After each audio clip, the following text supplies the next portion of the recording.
everyone, welcome to Musical Musing, the channel where I discuss and analyze musicals from both stage and screen. So today, what I want to talk about is the Rocky Horror Show. Now, most people are familiar with the film adaptation of this musical, which changed the name to the Rocky Horror Picture Show.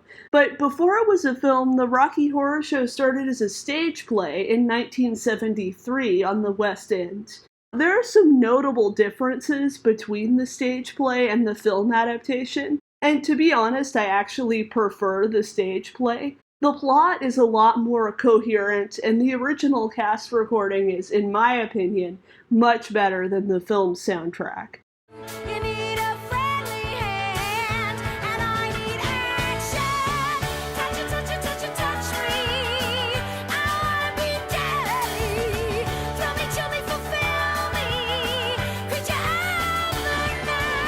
But I'm not here to compare the film to the play.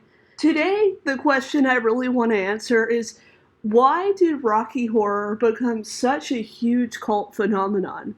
It's really the epitome of a cult film, inspiring audiences for decades to dress up and go to midnight screenings. But why? A lot of people point to Rocky Horror's campy, absurd tone as the reason it caught on with audiences, but this doesn't really explain the phenomenon on its own. It's not easy having a good time. For me, the real answer has to do with Rocky Horror's source material. On the surface, Rocky Horror is inspired by campy B-movies and classic monster movies. But the story that really makes up the foundation of Rocky Horror's plot is far more ancient than that. I'm talking about the Book of Genesis from the Old Testament. Now, before you say, what does this have to do with this? I'm just a sweet transvestite from transsexual Transylvania. Think about it for a second. We have a pair of naive, innocent people, a man and a woman. They're confined to a specific place. In Genesis, it's the Garden of Eden. In Rocky Horror, it's Dr. Frankenfurter's castle. This place represents a sort of paradise where there is no shame and there are no inhibitions.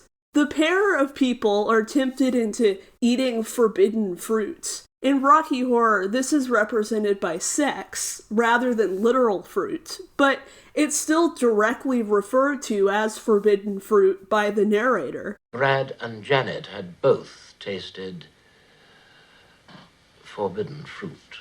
This causes them to be kicked out of paradise, and they're left isolated on Earth. Meanwhile, we have a sort of omnipotent figure watching over it all, who has the ability to create life.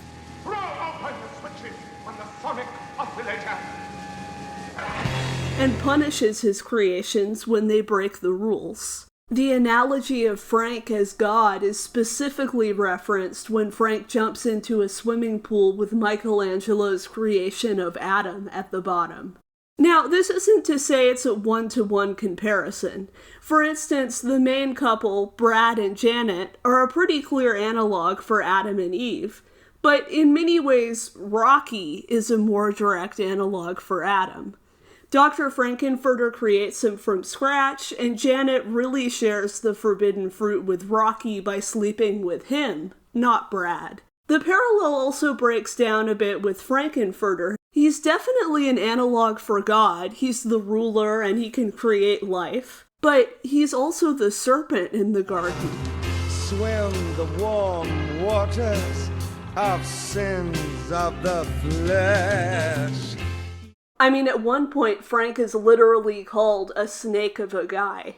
While I was walking down the street just a having a thing, when a snake in the guy gave me an evil wing. He offers Janet the fruit. But this duality makes sense in context. After all, Rocky Horror is all about duality. Frank is a man and a woman, or both, or neither. The castle seems like a paradise where there are no rules or inhibitions, but at the same time, people are getting killed and brainwashed.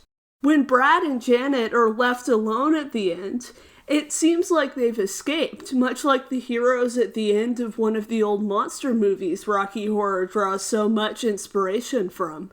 But it also feels melancholy. While they were in the castle, they had their eyes opened to a completely different, more liberated way of living. And now they have to go back to their conservative, constrained reality. If they even can go back at that point after what they've learned.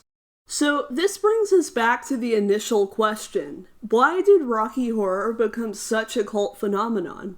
I believe this is a direct result of how much it borrows from the Book of Genesis.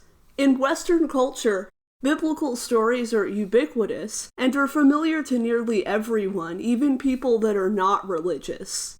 Rocky Horror, by borrowing so much from biblical texts, feels somewhat familiar, even if you've never seen it before. Although it appears edgy and counterculture on the surface, there is also something ancient and timeless underneath it all. Now, I don't think most or any audience members are consciously aware they're watching a retelling of Genesis. Most audience members are too busy yelling at the screen to pay much attention to Rocky Horror's plot at all. But that subconscious familiarity still acts as a sort of hook that draws the audience in. I hold the secret to life itself.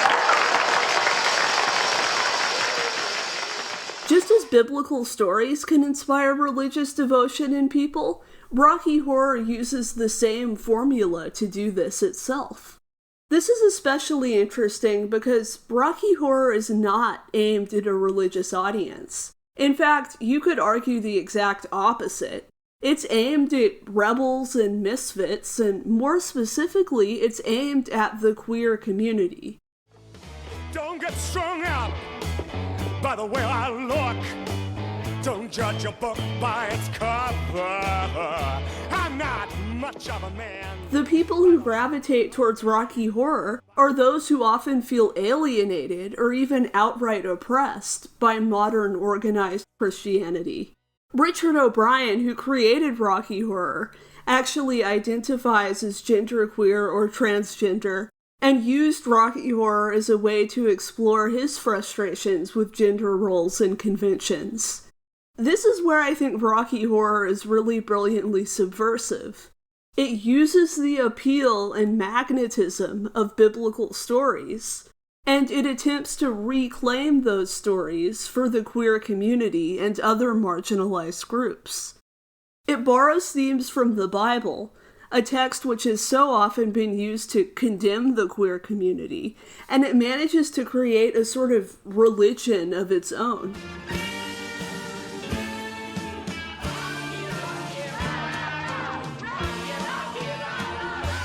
You can certainly argue that Rocky Horror is dated, and that the terminology and ideas used within the queer community have changed drastically since it was made. And that would be true, but that doesn't negate the fact that it created a community, a church almost, for those who didn't feel they had a safe community to go to. Hey, thank you for watching. If you've made it this far, I just want to let you know I have a couple of new social media accounts up and running. Those links will be in the description, so feel free to check them out. This is Musical Musing, signing off.